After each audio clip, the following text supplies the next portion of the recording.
실질적인 대선의 사실상의 결선, 아직까진 그래요. 어떤 변수가 앞으로 발생할지 모르지만 첫날부터 신청 전화 폭주해가지고 뭐 서버 다운되고 흥행에는 일단 성공하고 있는 모양새예요. 물론 거기에 김정남 변수 같은 것을 그냥 찬물을 확 찌그러가지고 굉장히 언론의 이슈가 되고 있지는 않습니다. 근데 요즘에는 그 SNS가 많이 발달해가지고요. 오히려 TV를 보고 뭔가를 한다기보다는 이쪽 분들이 그 뭐 트위터, 페이스북, 포털들 같은 걸 많이 더 보시는 것 같아요. 어쨌든 간에 일단 초반에 대단한 흥행물에 성공한 건 사실인 것 같아요.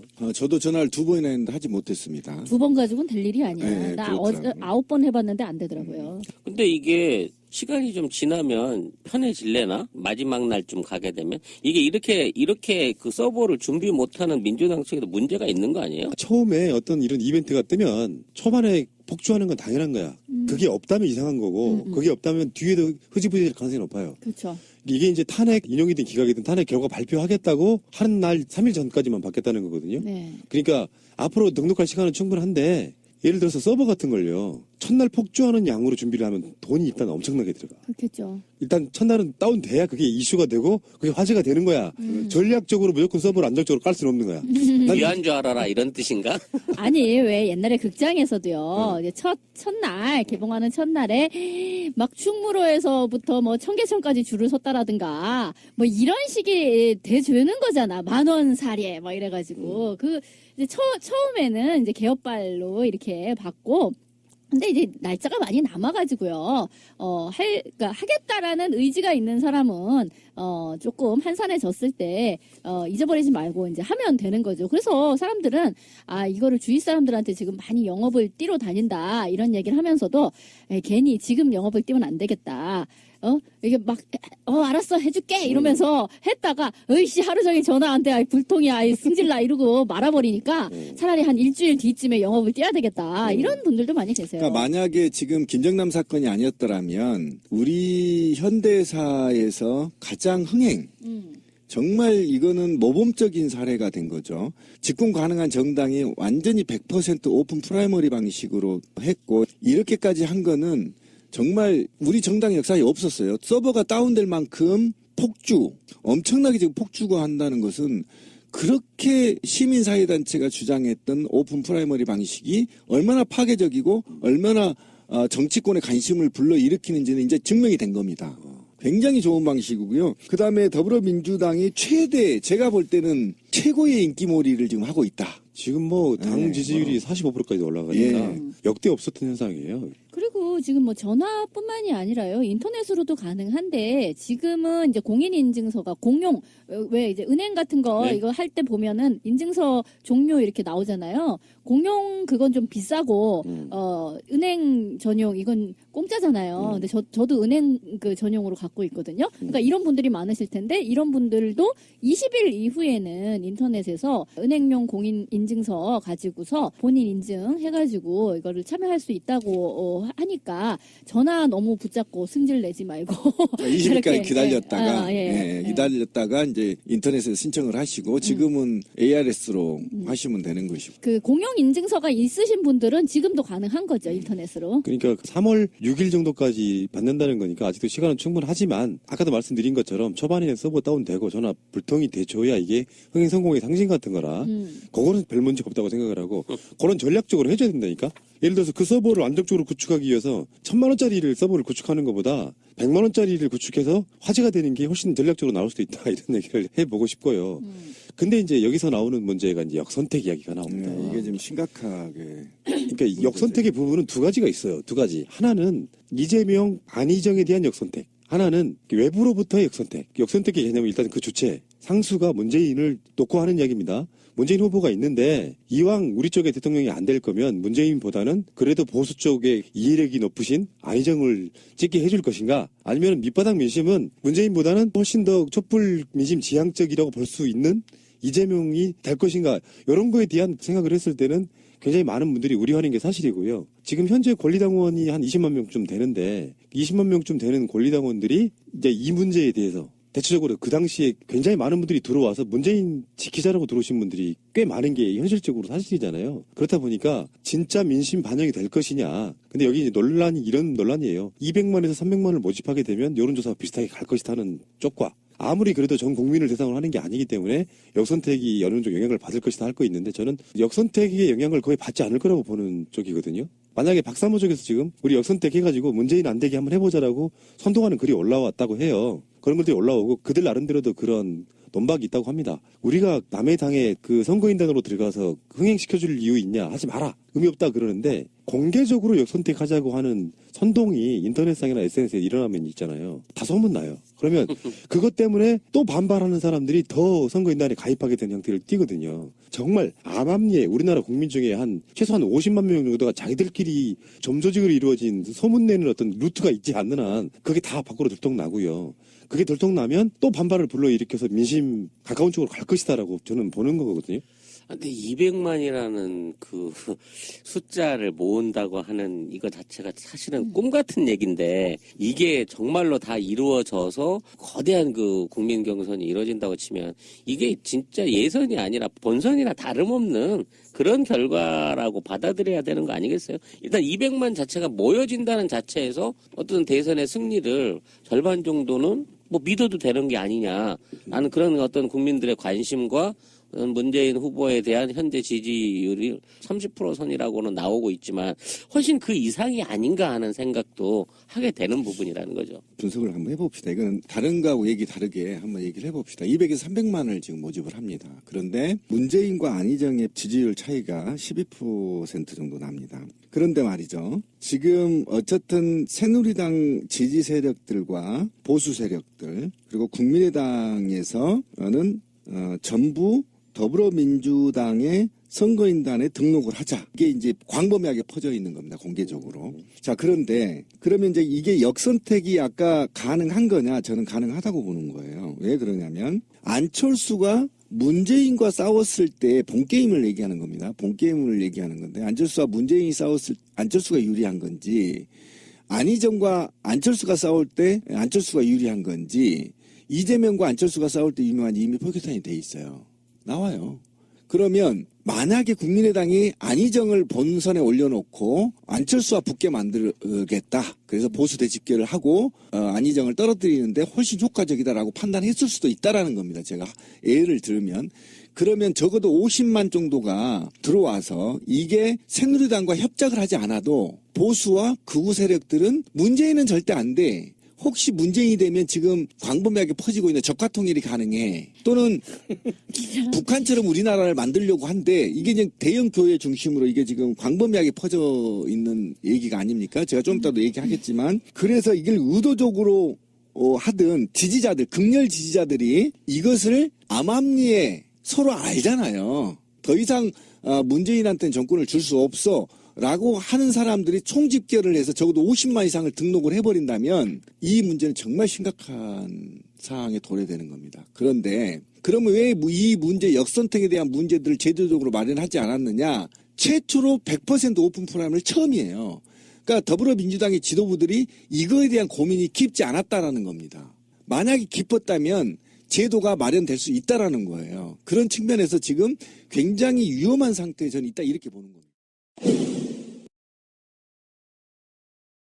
이렇게까지 잘 될 줄을 몰랐다. 일종의 즐거운 비명, 그렇죠. 이런 거일 수도 있어요. 근데 그 내부에서 이를테면 뭐 가중치를 준다든지 이런 식의 지금 너무 역선택이 무분별하게 일어날 수 있는 것을 방지할 수 있는 방법을 룰로서 만들 수도 있었겠죠.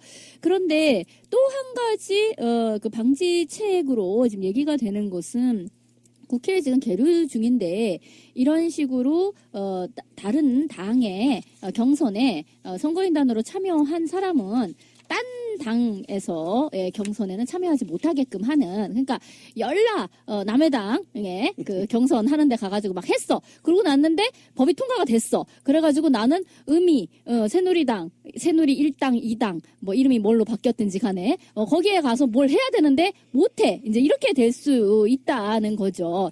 그렇기는 한데요. 저는 이제 어제 같은 경우에 이게 역선택이 과연 얼마나 실효를 거둘 것인가 하는 것을 이쪽 저쪽 양쪽으로 다 한번 생각을 해봤어요. 아까 나무님이 얘기하신 거에도 일리는 있어.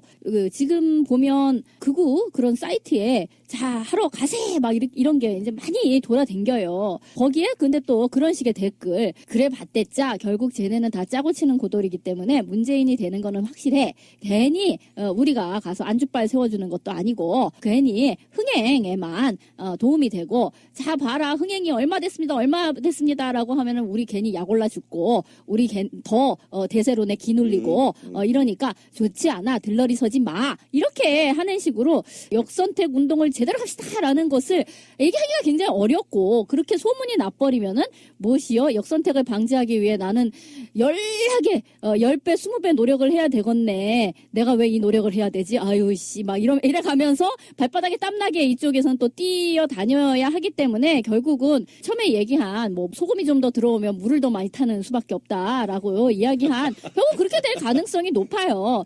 그렇기는 한데 저는 지금 그런 정도로 왕창 저쪽에서 막 공작이 들어와가지고 어떻게 한다 이 개념보다는요. 그러니까 그거는 진짜 너무 이게 사실 우리도 막 전화도 해보고 뭐 이렇게 해서 안 거지만 굉장한 충성도가 있지 않으면은요 이걸 정말로 하기가 그렇게 쉽지는 않아요. 자, 뭐 금방 이 카톡으로 합니다. 뭐 이런 정도가 아니란 말이야. 이것도 나름.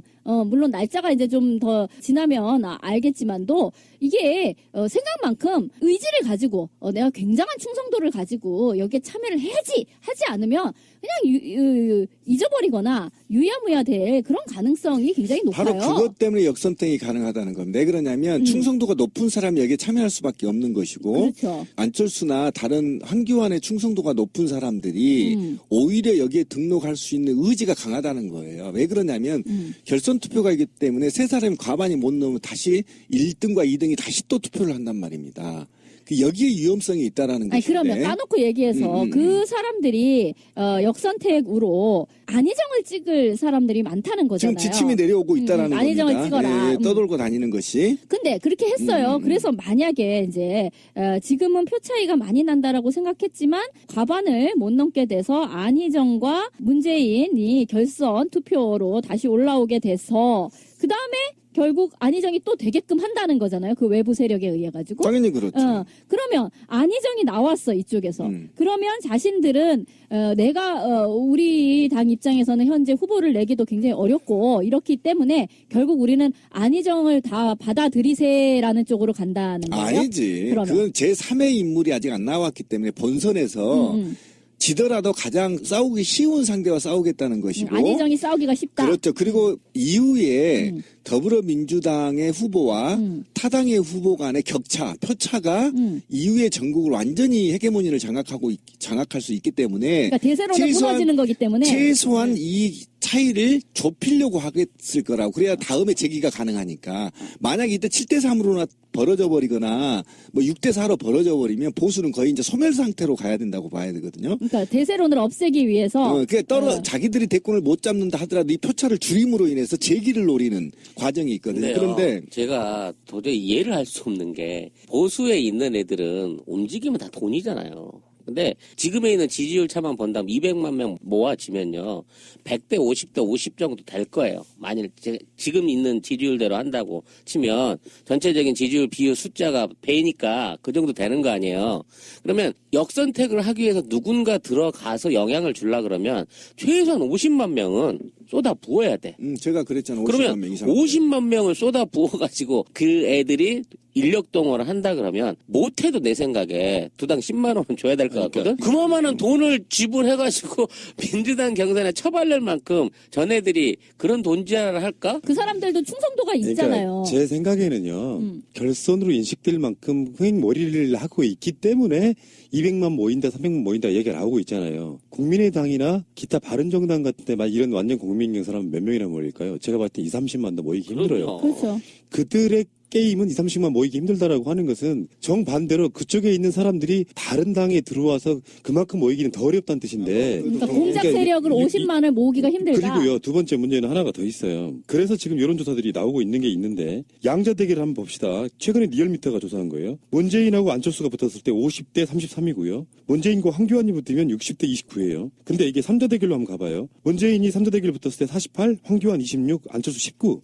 안희정이 문재인 자리에 들어오면 오히려 문재인보다 높아요. 49, 황교안 24, 안철수 18이다. 그러니까 누구를 골라도 어떻게 생각해보면 제가 그런 얘기 들었다니까. 그래서 안희정에 대한 생각이 어떠십니까? 그랬더니 그쪽이 음모론인 거예요. 안희정이 그렇게 만만하게 우리 보수 받아줄 사람은 아니고 선거 전략일 뿐이다. 오히려 문재인보다 더 무섭게 할 놈이다. 이런 이야기 듣고 있는 거예요. 그러니까 그건 또 새로운 시각인데? 성향이나 스타일로 보면 오히려 안희정이 더 무섭게 할 수도 있다는 거야. 그러니까 자기들을 까내는 그게 우리가 말하는 것처럼 문재인을 지키기 위해서 일부러 차지하고 있는 오른쪽 왼쪽이라는 생각을 갖고 있는 그들 나름대로 음모론인 거예요. 그렇다 보니까 마음을 쉽게 못 정하는 거야. 자기들이 봤을 때 정권이 바뀌어도 안희정으로 바뀌면 더 유리하다? 이런 개념도 아닌 것 같고 일사불란하게라는 말 속에 사실 일만이면 모으기도 힘들어요. 그것을 그러니까. 불안감 갖고는 저는 오히려 대범하게 가야 되고 아까 말씀드린 것처럼 와. 그런 엄청나게 큰 흐름이 감지가 되면 기본적으로 문재인 지지하는 사람들 SNS상에 있는 사람들이 가만히 있겠냐고요. 문재인의 지지율은 그런 방식으로 유지가 돼 왔는데. 오케이, 맞아요. 그 동의한다니까요. 근데 혹시나 해서 말씀을 드린 거예요. 그러니까 그러면 속으로 들어가 보자고요. 3자 대결을 했어요, 내부에서. 그러면 말 그대로 49.9대 30대 20 이렇게 됐다고 쳐봐요. 결선 들어가야 됩니다. 아니죠. 둘이 결선 들어가는데 잘 보세요. 그러면 이재명 지지 20%는 어떻게 할 거냐. 누구를 선택할 거냐는 거예요. 이게 지금 딜레마에 빠져 있는 거예요. 그리고 만약에 300만 명을 모아서 투표를 했는데 49대 30대 20이 나왔다고 한다면 49는 변함이 없어요. 그런데 이 49를 나머지 한 51%가 안희정을 몰아버리면 문재인이 떨어지는 그 논리는 말도 안 되는 거예요. 50대 30대 20이라고 칩시다. 근데 우리는 사람들이 문재인 지지하면 이재명 안희정 안 좋아할 거로 생각하죠. 또 안희정 지지하면 이재명 문재인 안 좋아할 거로 생각하죠. 그 두 사람 중에 만약에 결선 투표로 가게 되면 이재명 지지자 중에서도요. 안희정보다 문재인 지지한 사람도 꽤 많이 있어요. 그러니까 그 표가 다 나머지 2, 3등 표가 머물러 있는 게 아니라 문재인에게 이동하는 표가 있기 때문에 이건 뒤집기 힘든 그런 싸움이라고 그러니까 보시면 그 얘기는 100% 내가 동의한다니까요. 그런데 혹자들은 들어와서 당내 경선에 대해서 안정성과 공정성을 해칠 수 있다라는 겁니다. 그런데 그래서 많은 시민사회단체들이 요구한 게 있었어요. 정당 관계자들도. 뭐냐면 이게 만약에 아까 말한 대로 한 번 등록한 A 정당이 한 번 등록한 경선인단은 절대 타 당으로 갈 수 없게끔 처음에 김무성이 이걸 제안한 거였는데 A 후보한테 등록된 A 당에 등록된 이 명단을 모두 선관위에 통보를 하게 되는 거예요. 대안이. 그러면 선관위에 통보를 하면 선관위가 전화번호를 분석을 해요. 그래서 중복된 사람을 다 걸러내버리는 겁니다. 걸러내서 이 통보를 하고 이 명단을 향후에 더불어민주당이나 각 정당 지지자들의 정책 그룹으로 한 차원 업그레이드된 민주주의 정당을 만들어낼 수 있는 거란 말이에요. 그 차원에서 역선택을 할 수 없게끔 만들어주는 것이 좀 시급한데 이거는 굉장히 간단해요. 이틀이면 끝나버립니다. 그냥 갔다가 선관위가 통신사에서 받아서 크로스 체크해버리면 끝이에요. 그러면 역선택 못하게 되는 겁니다. 그런데 이제 이거는 더불어민주당 얘기인 것이고요. 그럼 다시 가봅시다. 더불어민주당의 이 인기를 타서 반대로 그 300만이 몰려다니는 겁니다. 국민의당이 가갖고 안철수 떨어뜨려버려요. 예를 들면 그래서 박지원을 올리는 겁니다. 예를 들면 그러니까 문제는 더불어민주당만 볼 게 아니라 이것들이 마치 처음으로 실시되고 있는 국민들이 염원했던 오픈 프라이머리 방식을 훼손할 수 있기 때문에 또는 공정성과 정당성을 훼손할 수 있기 때문에 이런 법제화가 필요하다는 걸 주장하고 싶은 거예요. 100% 동감인데. 네, 동의해요. 그런데 저는 이제 우려스러운 게 이런 거죠. 지금 봤을 때는 뭐 새 후보 다 열심히 하고 있지만 이제 어쨌든 경선을 통해서 될 가능성이 높은 거는 이제 문재인이 높잖아요. 근데 사실 이 경선에 있어서 지금 우리가 3인조 후보군 굉장히 좋아요. 왼쪽 깜빡이 오른쪽 깜빡이 굉장히 좋아요. 이렇게 했는데 사실 경선이 만약 공정성을 가지고 제대로 이루어지면 이것 자체도 유권자들의 성향 분석이 되는 거예요. 뭐냐면 지금 3명의 후보에서 어떤 비율로 이 표가 나오느냐에 따라서 이 지지자들이 그러니까 더불어민주당의 지지자들이 중심축을 왼쪽으로 좀 더 기울여 갈 것이냐, 오른쪽으로 기울여 갈 것이냐에 대한 이게 피드백이 일어날 수 있는 거거든요. 근데 문제는 지금처럼 이런 방식의 뭐 정말 야릇한, 정말 여러 가지 변수를 생각해 볼 수밖에 없는 떴다방의 방식이 돼서 가령요 안희정표가 몹시 많이 나왔어요. 그래서 결과적으로는 문재인이 된다 하더라도 우리가 여론조사라든지 이런 당내의 어떤 민심하고는 좀 다르게 읽힐 정도로 많이 나왔다 칩시다. 만약에 결과가. 자, 그랬을 때 허허 이 안희정표는 어디서부터 온 안희정표일까를 고심해야 되는 상황이 온단 말이에요. 이게 정말 더불어민주당 안에서의 민심인지 그게 아니라 이 중에 몇 퍼센트가 과연 외부에서 들어온 공작질인지 이거를 분간해낼 수 없는 사태가 오게 된다라고 하면 그 이후에 이를테면 공약을 만들어내는 어떤 캠프 전체의 그 방향타를 잡을 적에 굉장히 큰 어떤 오류를 범할 수도 있지 않겠는가라는 것이 굉장히 우려스러운 거예요. 무슨 말인지 충분히 이해했고요. 저는 당내에서 그렇게 보진 않습니다. 진미님하고 생각이 달라요. 더불어민주당의 3명의 정치적 철학은 1200만의 촛불 민심을 거부하지 못합니다. 저는 확신합니다. 그게 누가 됐든 지금 사회적 의제로 적폐청산을 하기 위해서 루틴을 만들고 요구사항들 시민이 만들고 있잖아요. 이거를 거부한다? 그러면 지금 이번에 당선될 대통령은 국민 촛불이 만드는 대통령이라고 말을 할 수 있는 거잖아요. 그리고 그 대통령은 누가 됐든 적폐를 청산해야 될 의무감을 갖고 조기에 당선된 사람이란 말이에요. 그러면 그 사람이 과연 촛불 민심에 위반한다? 저는 그렇게 되면 오히려 박근혜한테 던진 짱돌의 수십 배를 그 사람이 맞게 됐기 때문에 어차피 누가 됐든 간에 저는 제가 볼 때 적폐청산은 필수다. 필연이다. 저는 근데 그렇게 보는 그렇게 거예요. 생각하고 싶지만 가령 안희정의 여러 발언들을 한번 들여다보면 그렇게만 볼 수는 없는 뭐지? 라고 느껴지는 것들이 되게 많단 진미님 말이에요. 이제 이런 얘기 한번 해봅시다. 그것도 일종의 프레임이라고 보는데 일단은 역선택 이야기는 결국은 안희정에 대한 견제예요.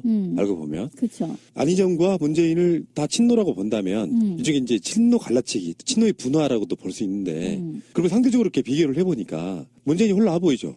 안희정보다는. 그러니까 이제 그런 그치? 콘트라스트 효과를 주는 거죠. 이게 그런 거라고. 그러니까 아까 말씀드린 것처럼요. 그 박스택이 이런 게 뭐냐면 지금 민주당이 경선한데 그러면 이제 내가 이재명 지지자거나 안희정 지지자거나 문재인 지지하는 사람들이 자기 주위에 있는 사람들까지 다 긁어 모아. 라고 일단 신청을 해놔요. 그러니까 지난 2012년 때 한 100만 명 모집했어.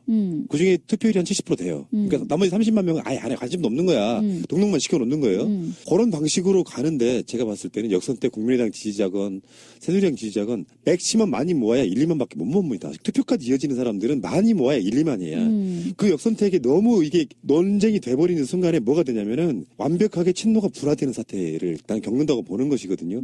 저는 200만이면 단정적으로 말할 수 있을 것 같아요. 저는 100% 국민 여론도로 간다고 봐요. 그건 동의하는데 지금 진민희 씨나 제가 얘기한 건 그것도 우려를 약간 있지만 실제로 이 당이 역선택을 하면서 돌아다니면서 당의 정체성을 흔들까봐 걱정인 거고, 그다음에 이것이 만약에 공정성의 시비가 일어난다면 또 당의 화합이나 이 문제가 있기 때문에 미리 만약에 섬세했더라면 이걸 미리 제도를 만들어서 정착시켰어야 된다는 겁니다. 그리고 더불어민주당에서는 이 300만을요 정말 옛날에 열받는데 옛날에 50만 모아놓은 거 DB 삭제해버린 거 아시죠? 버린 거 김한길 대표일 때 무식한 새끼들인 거예요. 당을 거기 내가 들어가 있다. 네, 사당화시킬 수밖에. 이 300만이 모이면 이 DB는요 앞으로 적어도 5년 10년을 웅비할 수 있는 굉장한 지지층이란 말이에요. 맞아요. 이분들을 어떻게 관리하고 어떻게 당 내의 정책을 결정하게 정책 결정 그룹으로 승화시켜 나가느냐에 대해선 고민이 안 했다는 거예요. 아니 근데 이 부분은 다시 이제 역사를 조금 설명해 줄 필요가 있어. 왜 그러냐면 문재인이 안철수가 대표일 때는요. 당내 기반이 별로 없었어요. 그래서 그 당뇨들, 대의원들 중심으로 해서 문재인 자체가 기반이 별로 없어서 김한길이나 안철수에게 휘둘리니까 그래서 당 쪼개지려고 하니까 문재인 지키겠다고 들어온 사람들이 이제 당내 여론이 주류가 돼버린 거란 말이에요. 그런데 그걸 위주로 해가지고 대의원이나 권리당원들 중심으로 선거 경선 룰을 짜면 또 정반대로 이제는 친문으로 짠다라는 이야기가 나오니까 내가 불리한 한이 있더라도 완전 국민 경선 받아들이겠다고 시작된 게 이 판이란 말이야. 맞아요. 그러니까 그건 잘한 거예요. 그러니까 민주당 지도부 내에서 그렇기 때문에 왜 문재인의 지지율은 그런 식으로 올랐잖아. 핍박받고 뭔가 그런 식으로 양보에 양보를 그렇게 하면 거듭함으로도 오르는 이기고. 것처럼. 이게 선텐을 때리는 거예요. 대한민국 안에서 그것도 야권에 대한 정치에 관심을 가지고 스스로 행동할 수 있는 사람 200만, 300만이 모인다는 거는요. 엄청난 그 국민적 열기를 이미 확인할 수 있는 거고 민주당이 이러고 때리고 갔는데 뒤에 후발주자들이 다른 오픈 당이죠. 프라이머리 어. 못해. 왜냐 하더라도 한 20만 밖에 못 모아. 그러면 사람들이 볼 때 비교가 딱 돼버리잖아. 야 이거 문재인 민주당하고 저들하고는 이게 지금 게임이 안 되는구나. 오히려 그걸 증명할 수 있는 좋은 선제 펀치를 날리는 바로 그거예요. 거예요. 바로 그거. 기본적으로 원래 법은 오픈 프라이머리를 동시에 하는 그게 아니었잖아. 모든 당이 똑같이 역선택 못하게. 근데 그걸 못하게 된다면 이제 선제 공격한 거잖아요. 그러면 새누리당 오픈 프라이머리 안 하고 가면 이상해지잖아. 아니 안 할 수도 있는데 하면 더 개쪽일 수 해도 있고. 해도 이상하고 안 해도 이상한 딜레마예요. 상태가 되는. 국민의당도 그러니까. 마찬가지고. 그러니까 거기서 이미 새로 결정 나버리기 때문에 내가 봤을 때는 지금 역선택의 불안감이 없잖아. 몇 %는 있겠지만 전체적인 큰 틀로 보면 굉장히 훌륭한 선택이라고 저는 봅니다. 어쨌든 그러길 저도 바라고요. 어쨌든 그리고 아까 그 얘기를 좀 다시 한번 해봐야 될 것 같아요. 저는 실제로 이제 정당 관계자들하고도 좀 얘기를 해봤지만, 그러니까 안희정의 우클릭이 당에 어떤 영향을 미칠 거냐에 대한 고민들이 있고, 또 기존의 이념적이나 관념적으로 바라보는 이 판, 그러니까 그 당을 지지하지도 않으면서 혹시 당 대통령이 되는데 차기 대통령이 되는데 그 사람이 혹시 우측으로 가버리는 거 아니냐라는 우려 때문에 저도 질문을 좀 해봤어요. 근데 지금 당에서는 굉장히 고무적이라는 겁니다. 안희정이에 대해서 오랫동안 같이 정치를 해온 사람은 안희정이 신뢰도가 굉장히 높아요.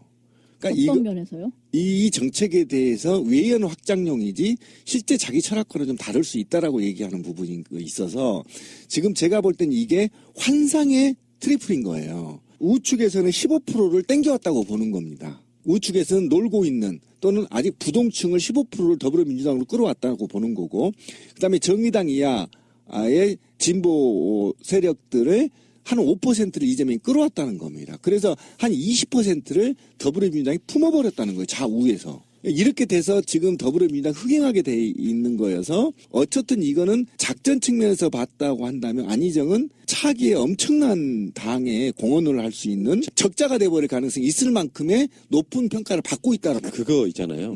역지사지 한번 해보면 되게 답이 쉬워요. 이명박이 정동영과 붙을 때 질 것을 뻔히 예상되는 압도적인 판이었잖아요, 당시에. 근데 이명박과 누가 붙겠다는 그 당시에 한나라당의 후보 중에 야당과도 협치하겠다라고 나선 사람이 하나 있다고 칩시다. 우리들 입장에서 호감 가지 않겠어요? 질 게 뻔한 선거인데 그러면 저 사람이 되기를 바라는 건 누구나 다 당연한 심리잖아. 안희정은 누가 봐도 좌희정 우광재 할 정도로 사실은 문재인은 약간 동등한 친구 개념이지만 안희정하고 이광재는 노무현 대통령의 선발 같은 느낌이잖아요. 그런 느낌으로 봤을 때 그를 배신하기는 힘들어요. 그 지지해오는 사람들. 그러니까 선거용 9.5일 가능성이 70% 이상이고 합리적인 건 보수 쪽의 이념의 정책을 받아주겠지만 예를 들어서 선거 9.5용으로요. 나는 우클릭해서 연정도 할 수 있다고 말을 하지만 잘 생각해 봅시다. 연정하겠다고 말을 하는데 그 연정의 파트너가 받아주지 않은 상태로 정권을 잡았어요. 그러면 그 연정 자체를 연정 정권을 세우는데 의미가 사라져버리는 거예요. 쟤들이 안 받아줄 9.5를 내가 던져놓고 막 선동을 해. 민정들한테만. 새누리당이 희정아 우리 같이 할래? 이렇게 손 내밀 수가 없잖아요. 그렇다 보면 그 상태에서 연정은 9호로 내걸었지만 실제로 정권을 잡았을 때는 그들이 연정 대상자였던 그들이 그 안으로 들어올 명분이 하나도 없다는 뜻입니다. 그러니까 대중 선동용으로는 발상의 전환이었던 그럴 가능성이 굉장히 없다는 저는 뜻으로 받아들여지는 거죠. 이 두 가지로 봤을 때. 근데 저는 뭐 별로 그렇게 생각되지는 않는 거예요. 저격 대상이 지금 살짝 옮겨갔어요. 이제 오른쪽에 있는 안희정한테. 아니 그러니까 제 뭐 저격 대상은 저는 한 사람에 대한 이야기가 아니에요. 그러니까 왜 뭐 자꾸 이제 너는 누구가 적이고 뭐 이게 문제가 아니고 전체적인 지금 매우 집권 가능성이 높은 더불어민주당이 어떤 정책을 취하게 되고 어떤 노선을 밟게 될 것이냐가 제 관심사인 거예요. 근데 지금 안희정으로 대표되는 그러니까 안희정이 실제로 후보가 된다 안 된다를 떠나서 안희정으로 대표되는 그 이념이라면 이념, 정책이라면 정책에 무게중심이 실리게 되는 것을 몹시 우려한다라는 그 개념인데 근데 안희정을 단지 구호만 저렇게 얘기할 뿐이지 뭐 나중에 어떻게 되더라도 뭐 크게 달라질 거는 없어. 이렇게 얘기들을 하시거나 또는 아니 뭐야 저렇게 말하는 것은 진정한 친노가 아니야. 이렇게 얘기하는 사람도 있지만 저는 그렇게 생각하지 않는다고요. 안희정은 친노 맞죠. 맞는데 말하자면 참여 정부 또 혹은 친노라고 했을 때의 그 명과 암이 있잖아요. 거기 암을 담당하는 사람이라니까 이 사람이. 이를테면 우리가 처음에 다크사이드? 다크사이드야. 그러니까 우리가 친노가 아니다. 뭐 이게 아니라고. 그 안에 참여정부의 어떤 모순이라면 모순, 이런 폐단이라면 폐단, 이런 것들이 그 안에 매우 잘 들어 있는 거예요. 아까 뭐 우희정, 뭐 좌광재 뭐 이렇게 얘기를 하셨잖아요. 정확히 말하면 참여정부에 대해서 초반에 노무현은 좋아. 노무현 다 지지해가지고 됐어. 근데 오호라 왜 참여정부는 저런 식으로 흘러가지? 라고 했을 때 오호라에 해당되는 그 노선의 어떤 변환이라는 것이 결국 안희정, 지금의 안희정으로 대표되는 그 당시의 어떤 인적 구성이라든지 거기에 들어있다는 거예요. 그러니까 안희정을 들여다보면 참여정부는 왜 민심 위반을 하였는가? 어떻게 민심 위반을 하였는가? 민심 위반의 내용은 무엇인가? FTA의 문제라든지 또 뭐 대연정까지를 포함하는 그 모든 것이 그 안에 들어있단 말이야. 안희정 얘기가 진미 씨처럼 얘기를 하면 어떤 현상이 벌어지냐면 10년 전 또는 15년 전에 일어난 참여정부를 심판론으로 가고 있단 말이에요. 굉장히 위험한 발상이에요, 사실은. 그러니까 이미 심판을 다 받았다고 저는 생각합니다, 참여정부는. 그동안의 온갖 공격과 좌우로부터의 공격을 받았지만 문제는 매년 100만에 가까운 사람이 봉화를 간다는 거예요. 굉장히 아이러니한 일이거든요. 좌파들은 또는 우리들은 노동자들은 계속 참여정부의 실책을 얘기하지만 그냥 샌드백처럼 치고 있는 겁니다, 사실은. 근데 이명박을 지금 얘기하는 사람은 없거든요. 이명박은 참여정부보다 더 악랄했거든, 노동계. 그러니까 이랬는데 오히려 그래서 지금 안희정을 과도하게 우클릭이니 그의 정책이 더불어민주당을 흔들어 버릴 거니 하는 거는 저는 너무나 오버한 거다. 그리고 거기에는 또 참여정부의 심판론이 다시 또 나타나는, 적어도 10년이 다 돼가는 거잖아요. 그런 걸 다시 끄집어내는 효과가 있어서 굉장히 좋지 않는 시각이어서 제가 볼 때는 지금은 안희정이나 제가 가장 가까운 문성근 대표가 사실은 당에 들어간 이유가 비상대책위원장을 맡았었죠. 이유가 당을 뿌리째 바꾸기 위해서 들어갔었단 말이에요. 그런데 그 당을 바꿀 수 없다는 걸 알고 당직을 사퇴했습니다. 누누이 얘기하죠. 그 이유는 뭐냐면 굉장히 수권 정당이라는 겁니다. 그 정당이. 그리고 철학을 바꿀 수가 없다는 거예요. 김대중과 노무현 대통령이 갖고 있는 전통적인 철학을, 그 당의 철학을 절대 바꿀 수 없다고 보고 튕겨 나온 거 아닙니까? 그죠? 거기에 이제 모략질하고 김한길이나 몇 명이 들어가서 연장질하고 왔지만 지금까지 안희정의 10배가 더 넘는 우파에 있는 애들도 가서도 당을 못 바꿨다는 거예요. 그리고 그보다 더 좌측에 있는 문성근이나 이런 진보 좌파들이 들어가서 당을 또 좀 더 개혁을 해보려고 해도 튕겨나갔다라는 겁니다. 그러니까 그가 갖고 있는 민주주의 보수적, 대한민국 전통적인 보수적 민주주의의 철학을 당을 바꿀 수 없다, 이런 게 더불어민주당의 내부 분위기란 말이에요. 그렇다고 치면 안희정이 들어간다고 해서 당의 모든 철학을 바꿀 수 있다? 바꿀 수 없다고 보는 거예요, 저희는. 그렇다고 친다면 이 문제에서 어떤 현상이 벌어지냐면 저는 이재명이 되든 문재인이 되든 안희정이 되든 다음 집권은 굉장히 어려워져요. 왜 그러냐면 과반을 못 넘기 때문이에요, 집권 정당이. 그러면 또 이제 선진화법에 탓을 할 것이고 온갖 이유를 달아서 개혁 법안들을 통과시키지 못합니다. 왜? 국회에서 발목을 잡아버리기 때문에. 그렇다고 치면 이 부족한 부분을 누가 채워야 되냐면 지금 촛불이 또 적어도 임기 초반에는 계속 촛불을 켜고 적폐청산에 대해서 또는 지금 박근혜 수사나 이런 대기업들 수사를 안 했잖아요, 지금 특검이. 그러니까 이 특검을 계속 뿌리를 뽑기 위한 뿌리를 뽑기 위한 촛불이 계속 진행되고, 그래야 현 지도부에 대통령한테 힘을 실어줘야지만 당도 지금의 의지를 계속 유지되고 국회도 함부로 민의에 반하는 행동을 못할 거다, 이러는 겁니다. 그렇기 때문에 제가 볼 때는 지금은 일단 정권교체가 우선이다. 제가 볼 때는. 김대중 정부는 비판을 안 하고요. 이명박 정부는 비판을 안 하죠. 일단 이 질문을 한번 우리 애청자한테 던져봅니다. 그러면 김대중 정부는 노무현 정부에 대해서 훨씬 더 정책을 잘했나요? 또는 이명박은 훨씬 더 잘했나요? 또는 비리가 김대중 정부의 아들들의 비리의 금액과 노무현 대통령 측근들의 금액의 비리가 훨씬 더 많나요? 그러면 노무현 대통령이 돌아가시고 나서 왜 노무현 대통령은 국민적 지지, 역사의 전무후무한 인류상에 돌아가신 지가 지금 수년이 지났는데도 매년 찾아가느냐. 이것이 과연 제가 분명히 몇 번 얘기했죠. 노무현 대통령이 쓴 책을 읽어봐라. 거기에 청와대에 앉아서 그가 무슨 고민을 했는지. 바로 내가 길거리에서 짱돌 들고 싸울 때 생각과 똑같았다, 노무현. 그 생각이 나와 맞닿아 있기 때문에 그를 지지했고 용서했다라는 것입니다. 노무현 정부가 그동안에 기득권 언론과 기득권 세력들에서 조롱당하고 음해당하고 폄훼되어 있단 말이에요. 이걸 우리가 받아들였단 말이에요. 그리고 내 머릿속은 그게 있단 말이에요. 그런데 그럼 저는 적어도 왜 김대중 대통령 사회적으로 매도를 하지 않느냐 하면 전라도 등 지역적인 성향이 있기 때문입니다. 그런데 노무현 대통령은 여기서도 씹을 수 있고 저기서도 있고 샌드백 같은 사람이에요. 그렇기 때문에 욕을 먹는 겁니다. 그런데 노무현이 갖고 있는 정치적 집권 철학은 제가 볼 때 향후 100년으로 나오지 않습니다. 안희정은 내가 쉴드 치려고 하는 사람은 아니에요. 선명하게 나는 이재명처럼 갔으면 좋겠다는 생각하는 사람이지만 참여정부가 결론적으로 민주 쪽이나 보수 쪽에서 둘 다 실패했다고 인식되는 그 느낌이 무슨 지점인지 고민을 되게 많이 했을 것 같다는 생각이 드는데 지역 기반에 관한 문제라고 생각이 들거든요. 지역 기반이기 때문에 옳고 그른 게 아니라 지역 기반적으로 지금까지 지지해왔던 한국 정치 현대사라고 하는 게 왜 실패했을까 생각해보면 보수 쪽에 어느 정도 최소한 한 10% 정도의 지진이 있어야 정권이 성공한다고 저는 보는 것 같은 그런 시각인 거라고 보고요. 저는 그렇게 생각합니다. 선거 전략은 내가 어떤 정치를 생각하든 상관없이 일단 이기고 보는 거예요. 김대중이 집권하는 게 나았었을까요? 이해창이 집권하는 게 나았었을까요?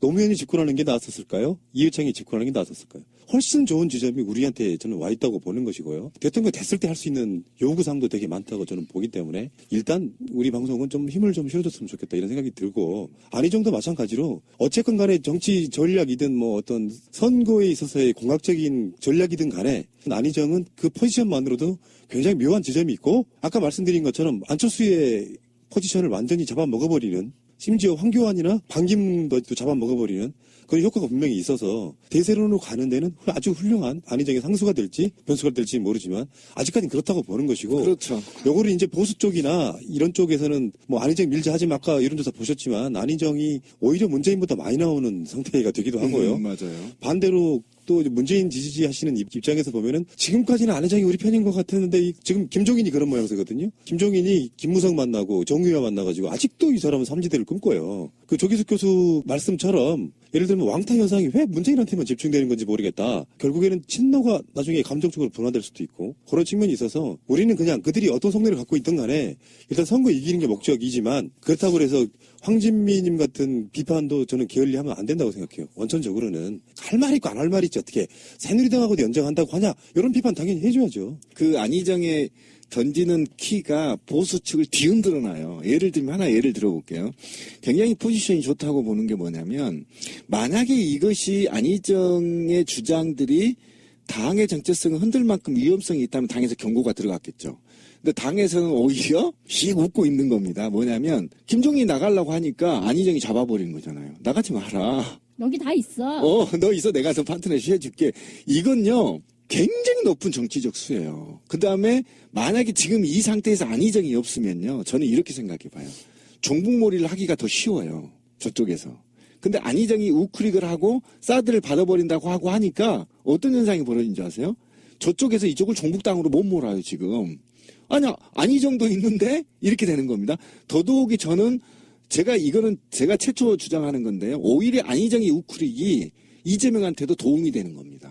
맞아요. 예, 도움이 되는 상대적으로 거예요. 엄청 선명해 예, 보이죠. 그렇다고 보면 오늘 현재 분석해 보면 나중에 이변이 발생할 수도 있을지 모르겠지만 오늘 기준으로 본다면 지금 이재명과 안희정은 굉장히 이거는 고도의 두뇌 싸움입니다. 이후에 집권 이후에 누가 2인자가 되느냐 2인자 싸움을 하고 있는 거라고 보시면 되거든요. 이런 측면을 봤을 때는 제가 볼 때는 굉장히 대한민국이 희망적이다. 단 저는 항상 길거리에서 짱돌 파기 때문에 정권을 교체해도 짱돌은 계속 들어야 된다. 그러니까 안철수가 어떤 이야기를 했어요. 그 지점이 욕을 좀 먹기는 했어. 근데 알고 보면 맞는 말이야. 그게 뭐냐면 어느 당이 돼도 정책은 비슷할 것 이렇게 얘기를 했어요. 물론 자기 실들이 위한 용도로 얘기를 했지만 뒤집어 생각을 해보면 물론 새누리당이 되는 일은 없다는 전제하에 최소한 바른정당이나 국민의당이나 더불어민주당이나 정의당을 염두에 두고 한 말인 것 같아요. 어느 당이 되더라는 말은. 근데 아까 그 이야기들을 두 분이 하셨잖아요. 결국에는 누가 대통령이 돼도 촛불 민의를 거역하기는 힘들 것이다라고 얘기한 그 지점이 안철수가 그렇게 막 워딩을 말했던 굉장히 중요한 지점이라고 저는 보거든요.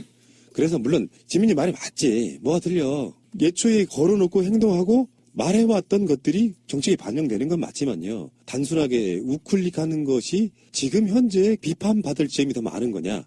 이기기 위한 고도의 수단인 거냐는 아직 지켜볼 일이다. 이렇게 저는 보고 싶은 겁니다. 예, 근데 저는 이렇게 노무현의 가치가 무엇이냐를 우리가 이 시대에 다시 되새겨 봐야 되는데 노무현을 물질주의로 보면 안 된다는 것입니다. 저는. 그러니까 이명박을 평가할 때는 그 경제정책의 실패, 그 다음에 부패로 바라볼 수 있다는 거죠. 근데 노무현을 바라볼 때는 가치 중심으로 바라봐야 된다는 거예요. 그가 어떻게 인간의 존엄성을 향상시켰는지 또는 민주주의를 얼마만큼 발전시키려고 노력을 했는 것인지 그것이 바로 깨어있는 조직된 시민들 아닙니까?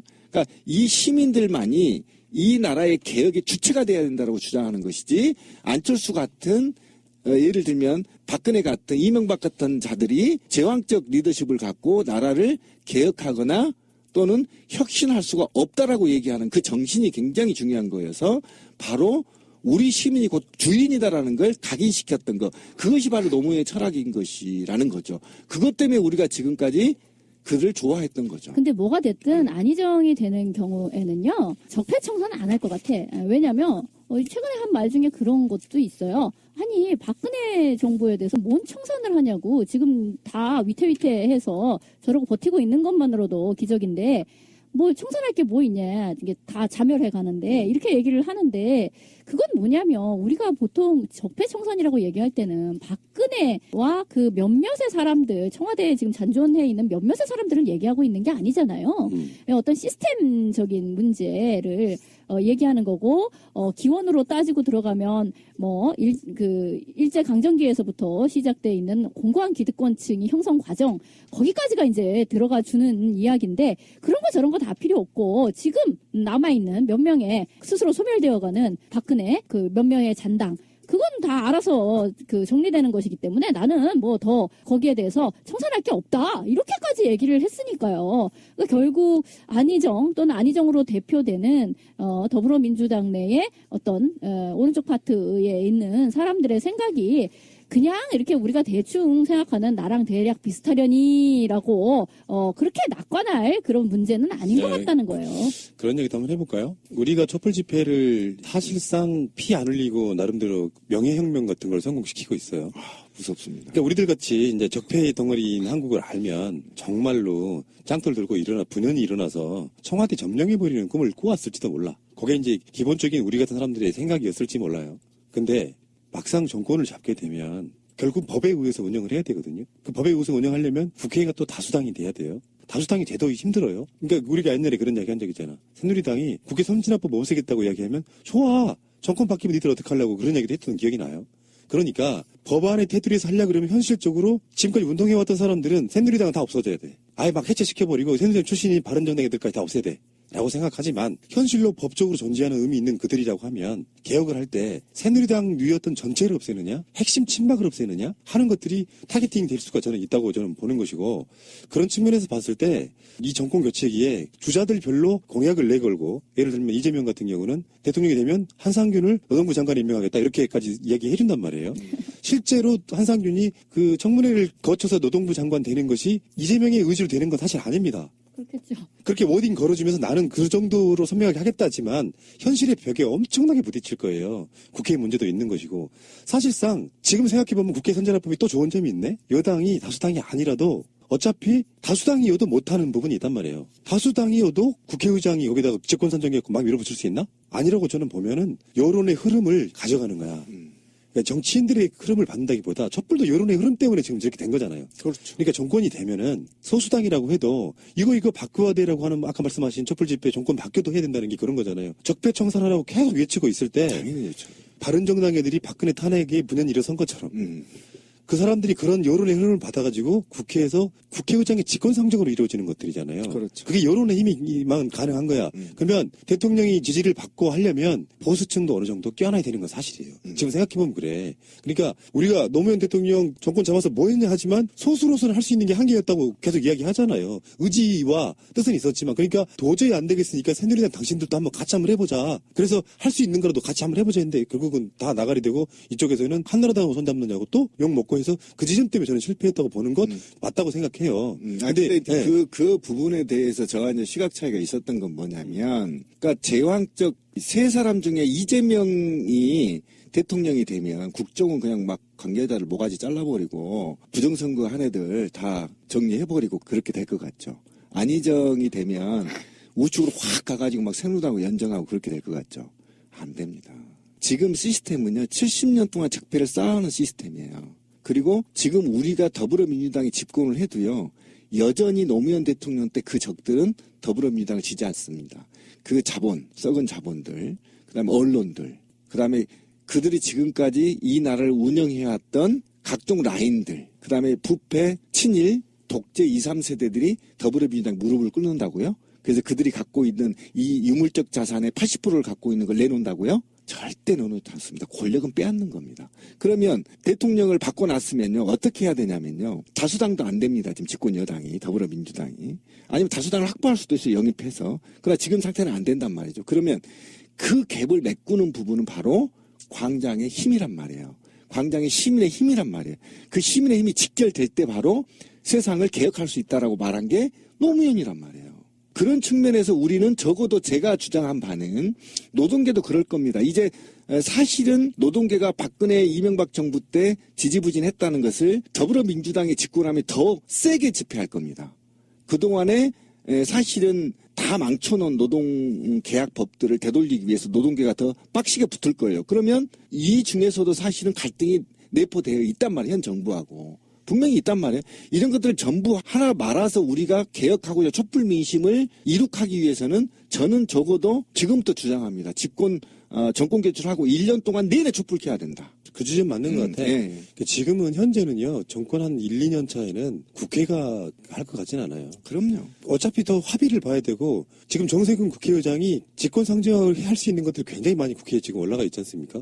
근데 함부로 올리지를 못하는 이유가 그게 또 탄핵 결정 나지도 않았지만 다수의 폭력이 될까 봐서 역풍 맞을까 봐 그런 역풍. 근데 그걸 움직일 수 있는 건 유일하게 촛불 같은 국민의 민심이다라고 민중이에요. 생각하시면 네. 돼요. 안희정도 그 민심을 거역할 수 있겠어요? 역선택에 대한 처음에 나왔던 이야기를 다시 돌아가면 역선택에 대한 그 두려움보다는 오히려 흥행을 즐기는 것이 훨씬 나은데 역선택 할까봐 이제 두려울 거 아니에요. 특히 이제 문재인 대표 지지자들 입장에서는 그래서 혹시나 결선 투표에서 뒤집히는 것이 생각하면 뭔 이런 길 같은 제도를 만들었나 하시겠지만 내가 봤을 때는요 그렇게 되기는 힘들다 이렇게 말씀드리고 근데 싶습니다. 안희정을 귀엽게 봐야 돼요. 왜냐하면 보수를 흔들고 있어요. 저 새끼도 누구야 이렇게 할 정도로 보수가 지금 흔들리고 있기 때문에 약간 귀엽게 봐주세요. 그러니까 내용은 차치하고 포지션으로서는 아주 훌륭해요. 그렇죠. 지금 상당히 훌륭합니다. 예.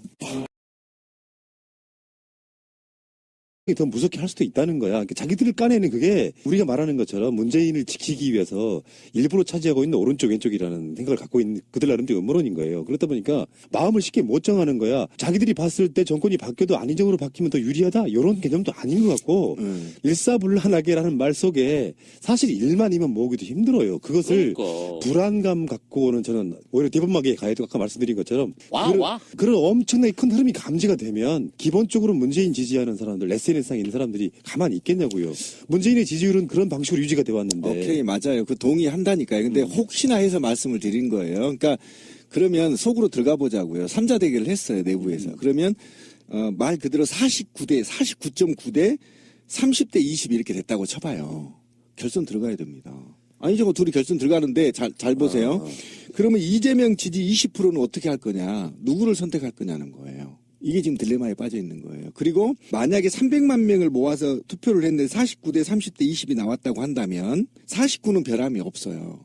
그런데 이 49를 나머지 한 51%가 안희정을 몰아버리면 문재인이 떨어지는 그 겁니다. 논리는 말도 안 되는 거예요. 50대 30대 20이라고 칩시다. 근데 우리는 사람들이 문재인 지지하면 이재명 안희정 안 좋아할 거라고 생각하죠. 또 안희정 지지하면 이재명 문재인 안 좋아할 거라고 생각하죠. 그 두 사람 중에 만약에 결선 투표로 가게 되면 이재명 지지자 중에서도요, 안희정보다 문재인 지지하는 사람도 꽤 많이 있어요. 그러니까 그 표가 다 나머지 2, 3등 표가 머물러 있는 게 아니라 문재인에게 이동하는 표가 있기 때문에 이건 뒤집기 힘든 그런 싸움이라고 그러니까 보시면 그 얘기는 100% 내가 동의한다니까요. 그런데 혹자들은 들어와서 당내 경선에 대해서 안정성과 공정성을 해칠 수 있다라는 겁니다. 그런데 그래서 많은 시민사회단체들이 요구한 게 있었어요. 정당 관계자들도. 뭐냐면 이게 만약에 아까 말한 대로 한 번 등록한 A 정당이 한 번 등록한 경선인단은 절대 타 당으로 갈 수 없게끔 처음에 김무성이 이걸 제안한 거였는데 A 후보한테 등록된 A 당에 등록된 이 명단을 모두 선관위에 통보를 하게 되는 거예요. 대안이. 그러면 선관위에 통보를 하면 선관위가 전화번호를 분석을 해요. 그래서 중복된 사람을 다 걸러내버리는 겁니다. 걸러내서 이 통보를 하고 이 명단을 향후에 더불어민주당이나 각 정당 지지자들의 정책 그룹으로 한 차원 업그레이드된 민주주의 정당을 만들어낼 수 있는 거란 말이에요. 그 차원에서 역선택을 할 수 없게끔 만들어주는 것이 좀 시급한데 이거는 굉장히 간단해요. 이틀이면 끝나버립니다. 그냥 갔다가 선관위가 통신사에서 받아서 크로스 체크해버리면 끝이에요. 그러면 역선택 못하게 되는 겁니다. 그런데 이제 이거는 더불어민주당 얘기인 것이고요. 그럼 다시 가봅시다. 더불어민주당의 이 인기를 타서 반대로 그 300만이 몰려다니는 겁니다. 국민의당이 가갖고 안철수 떨어뜨려 버려요. 예를 들면 그래서 박지원을 올리는 겁니다. 예를 들면 그러니까 문제는 더불어민주당만 볼 게 아니라 이것들이 마치 처음으로 실시되고 있는 국민들이 염원했던 오픈 프라이머리 방식을 훼손할 수 있기 때문에 또는 공정성과 정당성을 훼손할 수 있기 때문에 이런 법제화가 필요하다는 걸 주장하고 싶은 거예요. 100% 동감인데. 네, 동의해요. 그런데 저는 이제 우려스러운 게 이런 거죠. 지금 봤을 때는 뭐 새 후보 다 열심히 하고 있지만 이제 어쨌든 경선을 통해서 될 가능성이 높은 거는 이제 문재인이 높잖아요. 근데 사실 이 경선에 있어서 지금 우리가 3인조 후보군 굉장히 좋아요. 왼쪽 깜빡이 오른쪽 깜빡이 굉장히 좋아요. 이렇게 했는데 사실 경선이 만약 공정성을 가지고 제대로 이루어지면 새누리당과 협작을 하지 않아도 보수와 극우 세력들은 문재인은 절대 안 돼. 혹시 문재인이 되면 지금 광범위하게 퍼지고 있는 적화통일이 가능해. 또는 북한처럼 우리나라를 만들려고 한데 이게 이제 대형 교회 중심으로 이게 지금 광범위하게 퍼져 있는 얘기가 아닙니까? 제가 좀 이따도 얘기하겠지만 그래서 이걸 의도적으로 하든 지지자들, 극렬 지지자들이 이것을 암암리에 서로 알잖아요. 더 이상 문재인한테는 정권을 줄 수 없어. 라고 하는 사람들이 총집결을 해서 적어도 50만 이상을 등록을 해버린다면 이 문제는 정말 심각한 상황에 도래되는 겁니다. 그런데 그러면 왜 이 문제 역선택에 대한 문제들을 제도적으로 마련하지 않았느냐? 최초로 100% 오픈 프라임을 처음이에요. 그러니까 더불어민주당의 지도부들이 이거에 대한 고민이 깊지 않았다라는 겁니다. 만약에 깊었다면 제도가 마련될 수 있다라는 거예요. 그런 측면에서 지금 굉장히 위험한 상태에 저는 있다 이렇게 보는 겁니다. 이렇게까지 잘 될 줄을 몰랐다. 일종의 즐거운 비명, 그렇죠. 이런 거일 수도 있어요. 근데 그 내부에서 이를테면 뭐 가중치를 준다든지 이런 식의 지금 너무 역선택이 무분별하게 일어날 수 있는 것을 방지할 수 있는 방법을 룰로서 만들 수도 있었겠죠. 그런데 또 한 가지 그 방지책으로 지금 얘기가 되는 것은 국회에 지금 계류 중인데 이런 식으로 다른 당의 경선에 선거인단으로 참여한 사람은 딴 당에서 경선에는 참여하지 못하게끔 하는 그러니까 열라 남의 당에 그 경선 하는데 가가지고 막 했어. 그러고 났는데 법이 통과가 됐어. 그래가지고 나는 새누리당 새누리 1당 2당 뭐 이름이 뭘로 바뀌었든지 간에 거기에 가서 뭘 해야 되는데 못해. 이제 이렇게 될 수 있다는 거죠. 그렇기는 한데요. 저는 이제 어제 같은 경우에 이게 역선택이 과연 얼마나 실효를 거둘 것인가 하는 것을 이쪽 저쪽으로 다 한번 생각을 해봤어요. 아까 나무님이 얘기하신 거에도 일리는 있어. 지금 보면 극우 그런 사이트에 자 하러 가세 막 이런 게 이제 많이 돌아댕겨요. 거기에 근데 또 그런 이런 식의 댓글. 그래 봤댔자 결국 쟤네는 다 짜고 치는 고돌이기 때문에 문재인이 되는 거는 확실해. 괜히 우리가 가서 안주빨 세워주는 것도 아니고 괜히 흥행에만 도움이 되고 자 봐라 흥행이 얼마 됐습니다라고 하면은 우리 괜히 약 올라 죽고 우리 더 대세론에 기눌리고 이러니까 좋지 않아 들러리 서지 마 이렇게 하는 식으로 역선택 운동을 제대로 합시다라는 것을 얘기하기가 굉장히 어렵고 그렇게 소문이 나버리면은 무엇이요 역선택을 방지하기 위해 나는 열하게 10배 20배 노력을 해야 되겠네 내가 왜 이 노력을 해야 되지 아유 씨 막 이래 가면서 발바닥에 땀나게 이쪽에선 또 뛰어다녀야 하기 때문에 결국은 처음에 얘기한 뭐 소금이 좀 더 들어오면 물을 더 많이 타는 수밖에 없다라고 이야기한 결국 그렇게 될 가능성이 높아요. 그렇기는 한데 저는 지금 그런 정도로 왕창 저쪽에서 막 공작이 들어와가지고 어떻게 한다 이 개념보다는요. 그러니까 그거는 진짜 너무 이게 사실 우리도 막 전화도 해보고 뭐 이렇게 해서 안 거지만 굉장한 충성도가 있지 않으면은요 이걸 정말로 하기가 그렇게 쉽지는 않아요. 자, 뭐 금방 이 카톡으로 합니다. 뭐 이런 정도가 아니란 말이야. 이것도 나름. 물론 날짜가 이제 좀 더 지나면 알겠지만도 이게 생각만큼 의지를 가지고 내가 굉장한 충성도를 가지고 실질적인 대선의 사실상의 결선 아직까진 그래요. 어떤 변수가 앞으로 발생할지 모르지만 첫날부터 신청 전화 폭주해가지고 뭐 서버 다운되고 흥행에는 일단 성공하고 있는 모양새예요. 물론 거기에 김정남 변수 같은 것을 그냥 참으로 확 찌그러가지고 굉장히 언론의 이슈가 되고 있지는 않습니다. 근데 요즘에는 그 SNS가 많이 발달해가지고요. 오히려 TV를 보고 뭔가를 한다기보다는 이쪽 분들이 그 뭐 트위터, 페이스북, 포털들 같은 걸 많이 더 보시는 것 같아요. 어쨌든 간에 일단 초반에 대단한 흥행물에 성공한 건 사실인 것 같아요. 저도 전화를 2번이나 했는데 하지 못했습니다. 2번 가지고는 될 일이 아니야. 네, 나 그렇더라고요. 9번 해봤는데 안 되더라고요. 근데 이게 시간이 좀 지나면 편해질래나? 마지막 날쯤 가게 되면 이게 이렇게 그 서버를 준비 못하는 민주당 측에도 문제가 있는 거 아니에요? 처음에 어떤 이런 이벤트가 뜨면 초반에 폭주하는 건 당연한 거야.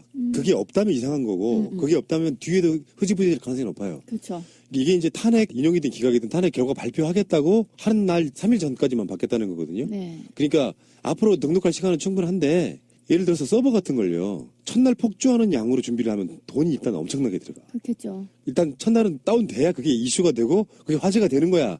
전략적으로 무조건 서버를 안정적으로 깔 수는 없는 거야. 난 귀한 줄 알아라 이런 뜻인가?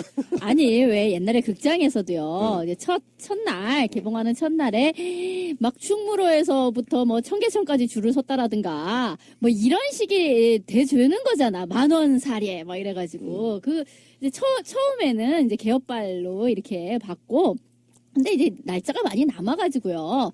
그러니까 하겠다라는 의지가 있는 사람은 조금 한산해졌을 때 잊어버리지 말고 이제 하면 되는 거죠. 그래서 사람들은 이거를 주위 사람들한테 지금 많이 영업을 뛰러 다닌다 이런 얘기를 하면서도 괜히 지금 영업을 뛰면 안 되겠다.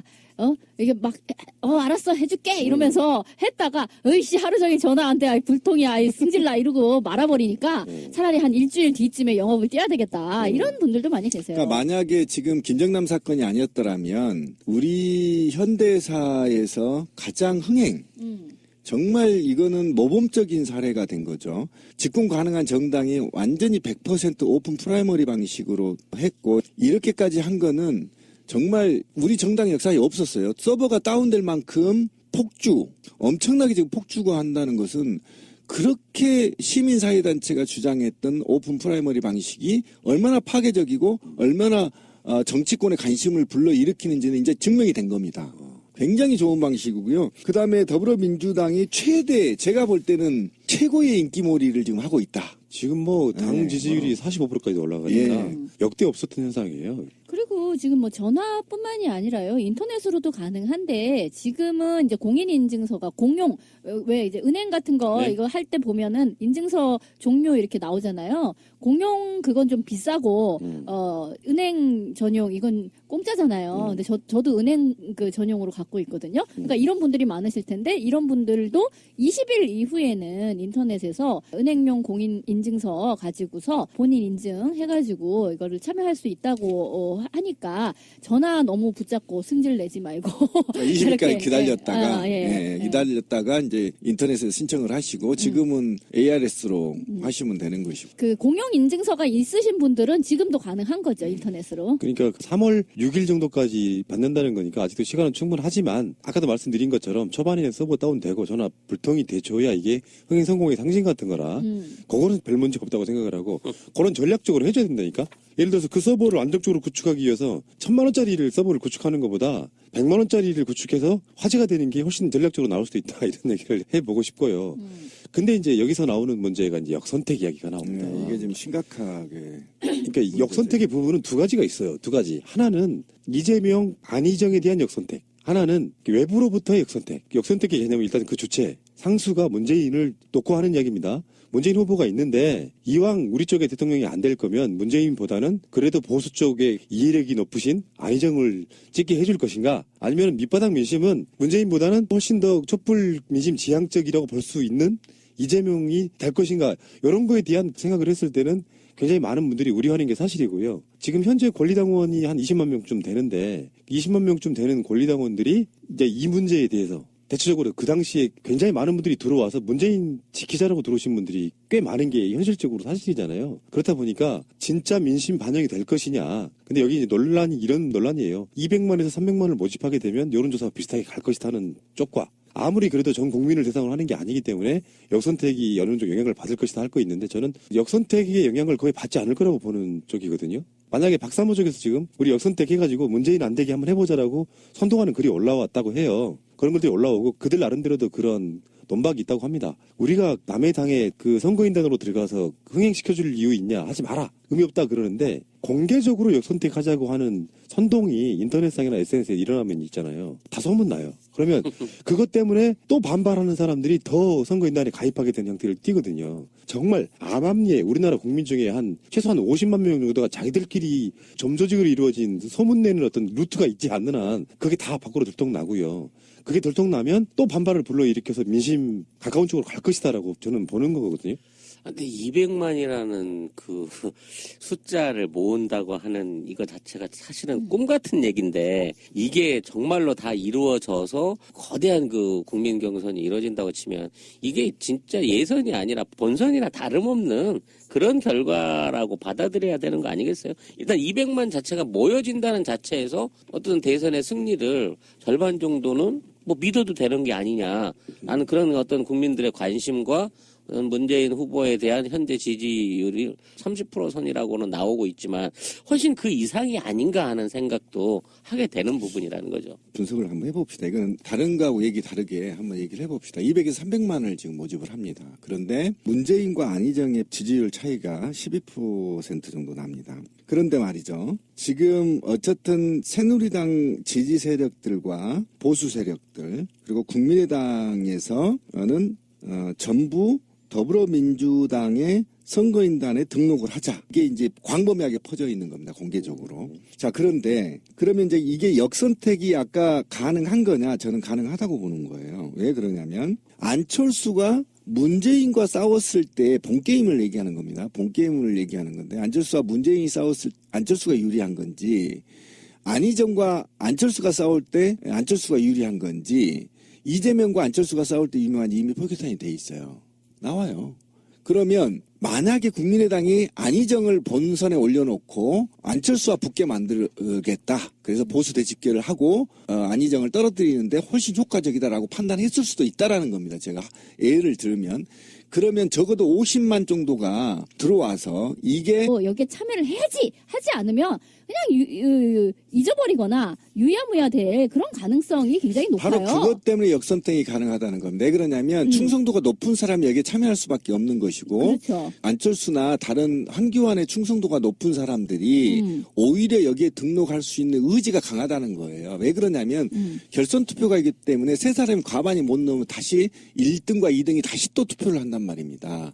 여기에 위험성이 있다라는 아니, 것인데. 그러면 까놓고 얘기해서 그 사람들이 역선택으로 안희정을 찍을 사람들이 많다는 거잖아요. 지금 지침이 내려오고 있다라는 안희정을 겁니다. 찍어라. 떠돌고 다니는 것이. 근데 그렇게 했어요. 그래서 만약에 이제 지금은 표 차이가 많이 난다라고 생각했지만 과반을 못 넘게 돼서 안희정과 문재인이 결선 투표로 다시 올라오게 돼서 그 다음에 결국 안희정이 또 되게끔 한다는 거잖아요. 그 외부 세력에 의해 가지고. 당연히 그렇죠. 그러면 안희정이 나왔어 이쪽에서. 그러면 자신들은 내가 우리 당 입장에서는 현재 후보를 내기도 굉장히 어렵고 이렇기 때문에 결국 우리는 안희정을 다 받아들이세라는 쪽으로 간다는 거예요. 아니지. 그러면. 그건 제3의 인물이 아직 안 나왔기 때문에 본선에서 지더라도 가장 싸우기 쉬운 상대와 싸우겠다는 것이고. 안희정이 싸우기가 쉽다. 그렇죠. 그리고 이후에 더불어민주당의 후보와 타당의 후보 간의 격차, 표차가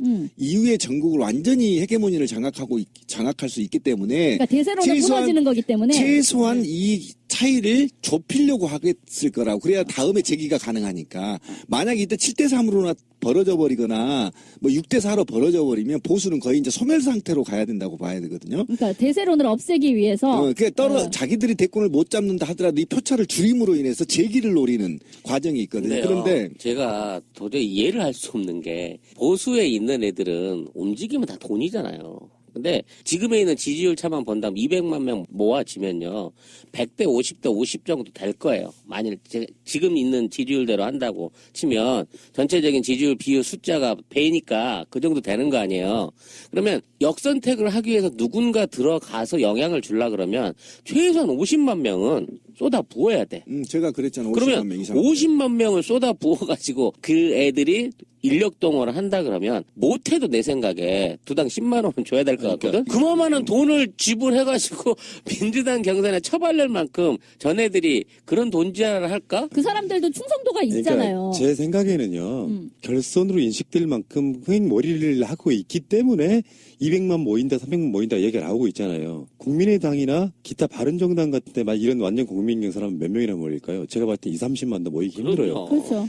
그들의 게임은 2, 30만 모이기 힘들다라고 하는 것은 정반대로 그쪽에 있는 사람들이 다른 당에 들어와서 그만큼 모이기는 더 어렵다는 뜻인데. 그러니까 공작 세력을 50만을 모으기가 힘들다. 그리고요, 두 번째 문제는 하나가 더 있어요. 그래서 지금 여론조사들이 나오고 있는 게 있는데, 양자 대결을 한번 봅시다. 최근에 리얼미터가 조사한 거예요. 문재인하고 안철수가 붙었을 때 50대 33이고요. 문재인과 황교안이 붙으면 60대 29예요. 근데 이게 3자 대결로 한번 가봐요. 문재인이 3자 대결 붙었을 때 48, 황교안 26, 안철수 19. 안희정이 문재인 자리에 들어오면 오히려 문재인보다 높아요. 49, 황교안 24, 안철수 18이다. 그러니까 누구를 골라도 어떻게 생각해보면 제가 그런 얘기 들었다니까. 그래서 안희정에 대한 생각이 어떠십니까? 그랬더니 그쪽이 음모론인 거예요. 안희정이 그렇게 만만하게 우리 보수 받아줄 사람은 아니고 선거 전략일 뿐이다. 오히려 문재인보다 더 무섭게 할 놈이다. 이런 이야기 듣고 있는 거예요. 그러니까 그건 또 새로운 시각인데? 성향이나 스타일로 보면 오히려 안희정